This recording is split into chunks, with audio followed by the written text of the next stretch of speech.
আচ্ছা সঞ্জু, যেহেতু তুমি বলছো তুমি হিন্দু, আচ্ছা তোমার ভগবান কে? ভগবান তো হচ্ছে সর্বশ্রেষ্ঠ মা বাবা। ধুত্রি, ওই ভগবান ওইটা পরের সাবজেক্ট। ভগবান কে? তুমি হিন্দু, তোমার ভগবান কে?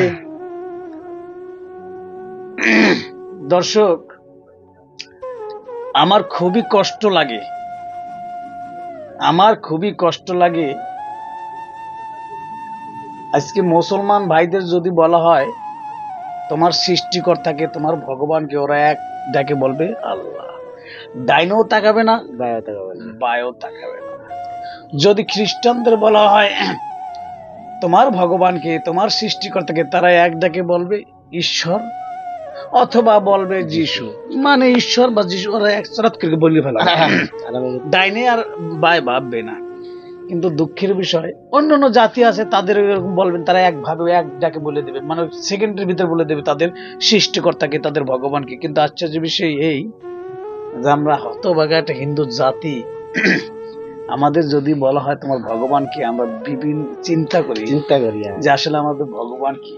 আমরা এত অনুসারী, কে হরিচাঁদ ঠাকুরকে ভগবান মানে, কে গুরুচাঁদ ঠাকুরকে ভগবান, কে কৃষ্ণকে ভগবান, গণেশ পাগলকে ভগবান, লক্ষ্মী সরস্বতী, হাজার হাজার হাজার কোটি কোটি দেব দেবী, কারে যে ভগবান কব আর কিডা যে রাগ হবে এইটাই বোঝাবো।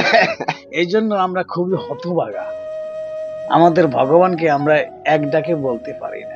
দর্শক, এই কষ্টটা আমাকে কুড়ে কুড়ে খায়। যাই হোক, যেহেতু তুমি হিন্দু, তাহলে এই দর্শকদের সামনে একটা গীতার শ্লোক পাঠ করে শোনাও, তুমি যেরকম পারো। গীতার শ্লোক এটা আমাদের অসম্ভব হবে, কারণ আমি তো মনে পড়ছি বহুত আগে, মনে নাই। হিন্দু মানুষ, ঠিক আছে। খ্রিস্টানদের যদি বলে তোমাদের প্রার্থনা কি, ওরা বলবে যে হে আমার স্বর্গস্থ প্রীত, তোমার নাম পবিত্র বলে মান্য হোক।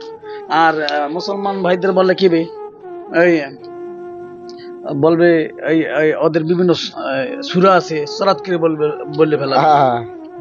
ওই শ্লোক মানে পড়ছি কিন্তু মেলা আগে তো মনে নাই। হিন্দু মানুষ একটা শ্লোকও বলতে পারলা না, এটা খুবই একটা লজ্জাজনক বিষয় হয়ে দাঁড়াইছে আমাদের মাইন্ড করো না, আমি তোমার বলতেছি না, আমি হিন্দু, আমাদের জাতিটা অধঃপতনে যাচ্ছে। কেন যাচ্ছে জানেন? আমরা আমাদের বাচ্চাদের, আমাদের ছেলে মেয়েদের ধর্মীয় শিক্ষায় শিক্ষিত করি না। আমরা দেখাই মোবাইলে গেম খেলা শিখাই, হ্যান থেকে ত্যান শিখাই সন্ধ্যার সময়, কিন্তু কোনো সময় তাদেরকে গীতা কি জিনিস, ধর্মগ্রন্থ, হিন্দু ধর্মগ্রন্থ কি জিনিস, এইগুলো আমরা শিখি না। তাদের শ্লোক মুখস্থ করাই না, দুই একজন। এর জন্য আমরা পিছিয়ে রয়েছি। এর জন্য আজকে আমাদের আদি সবচেয়ে পুরাতন ধর্ম হচ্ছে আমাদের হিন্দু। এই হিন্দুরা তো সবচেয়ে ভালো ধর্ম, অথচ আমাদের অবহেলায় আজকে আমরা কিন্তু সত্যি পিছিয়ে যাচ্ছি, হিন্দু সমাজটা পিছিয়ে যাচ্ছি।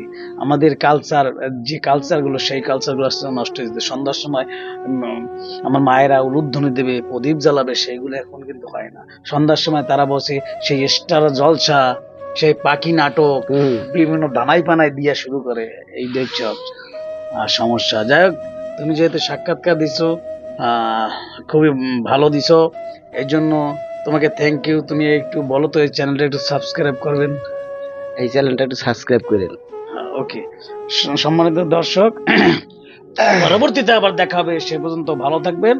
আর সর্বশেষ এই ভাঙ্গাচোরা স্টুডিওর পক্ষ থেকে আপনাদের শুভেচ্ছা, অভিনন্দন, দোয়া করবেন, একটু আশীর্বাদ করবেন যেন এই ভাঙ্গাচোরা স্টুডিও একদিন খুব ভালো মানের একটা স্টুডিও হয়। আমি যেন দেশ বিদেশ থেকে বিভিন্ন মানুষদের এনে এইভাবে সাক্ষাৎকার দিয়ে আপনাদের বিনোদন দিতে পারি। Thank you.